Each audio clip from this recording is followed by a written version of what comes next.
asalaamaaleykum mbokk yi ziar naa leen seen mbokk seen xarit Salam Pro Star ñëwaat naa seen vidéo yi ñuy faral def saa su ne chaque semaine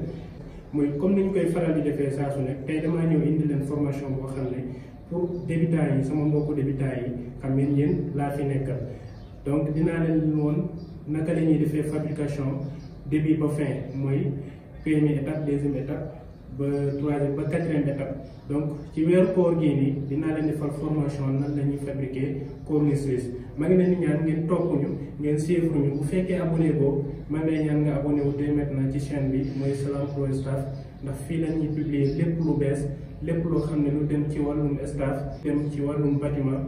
faux plafond électrique ak peinture donc maa ngi leen di ñaan ngeen abonné wu ci chaîne bi di ñu suivre début ba fin bu leen taay bu leen bàyyi dinaa woon lépp benn par benn comme tey ñu ngi ci première étape bi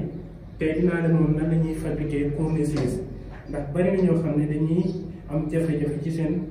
posage ndax dañuy am problème craie boo xam ne day jub mooy élément boo xam ne craie bi day jub xoj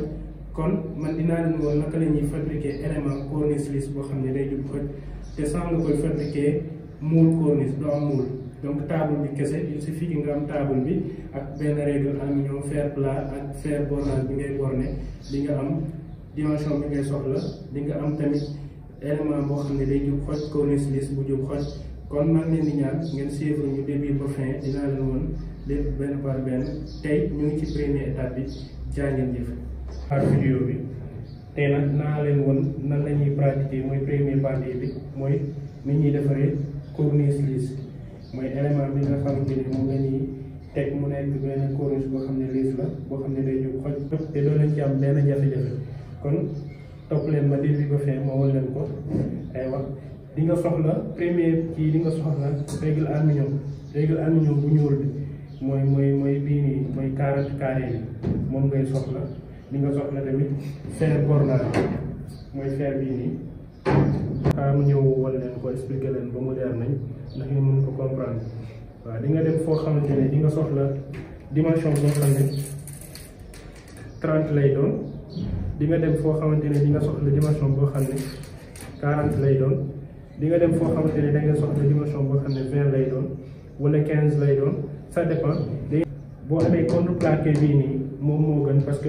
mun nga yor verre mais verre atelier rek nga koy mun a bàyyi mais boo yoree contreplaqué bu mel nii dina la permettre pour boo waree déplacé wu dem chantier campagne ak lu mel noonu di nga mun a dem te doo ci am benn jafe-jafe ndax bu dee verre bi day toj du mun a déplacé wu mais bu dee contreplaqué bii nii foo ko bëgg a yóbbu da nga koy yóbbu te am na espace yaatu na gudd na wala di nga am longueur yi ngay soxla ak largeur bi ngay soxla kon topp leen moom mooy leen nan la ñuy fabriquer corniche suisse aywa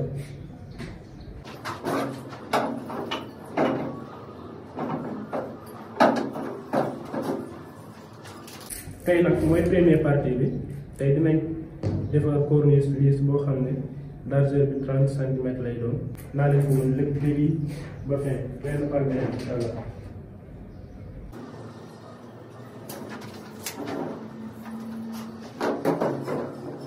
voilà gars yi di nga soxla tamit règle plat bu mel nii règle plat bu mel nii bii règle plat la bii moo lay permettre pour nga mun a am craie boo xam ne dina am 1 centimètre fii nii wala 1,5 pour élément bi am taxawaay bu dëgër nga xam ne pour nga damm ko du yomb day dëgër te foofu lay lampe cordon bi après lay tegu buñ ko waree teg te su boobaa di nga am élément yu dëgër moo lay permettre pour nga am craie bi mooy fer plat bii nii.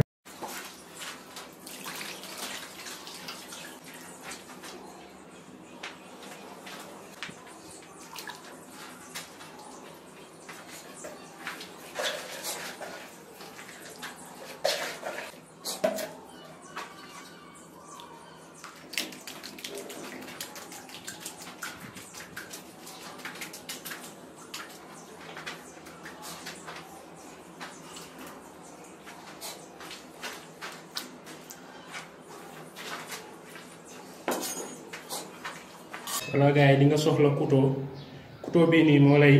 may pour nga mun a créer craie bi war a nekk ci diggante fer plat bi nii ak aluminium bi mooy craie bi ñu wax da ngay am craie boo xam ne 1 centimètre lay doon wala 1,5 pour mu may élément bi taxawaay bu dëgër mu bañ a damm ak yooyu noonu. voilà donc fii croc bii nii moo lay may pour nga créer boobu noonu nga jël gaz bi dugal ko ci diggante fer plat bi nii ak règle aluminium bi nga loger ko fii nii donc da ngay gaz bu fort sa premier gaz bi donc da ngay bàyyi ba gaz bi xaw a jël tuuti pour nga pousse ko mu dugg mu mën a taxaw nga pousse ko ba mu yegg si fële aywa.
voilà gars yi gis ngeen élément baa ngi nii mooy corniche bi ma leen doon wax donc maa ngi leen di ñaan bu fekkee abonné boo leen ci chaîne bi abonné wu leen ci chaîne bi ngeen activer cloche ba fabrication bi nii dinañ ci taxaw bu baax a baax dinañ leen woon lépp benn par benn donc bii mooy débit bi gis ngeen craie baa ngi nii gis ngeen ko am nañ craie bu 4 cm donc te jub na ko muy craie bu 4 cm ak largeur bu 30 cm yaakaar naa gis ngeen ko leer na donc maa ngi leen di ñaan topp vidéo yi di leen suivre ba prochaine vidéo incha allah jaa ngeen jëf.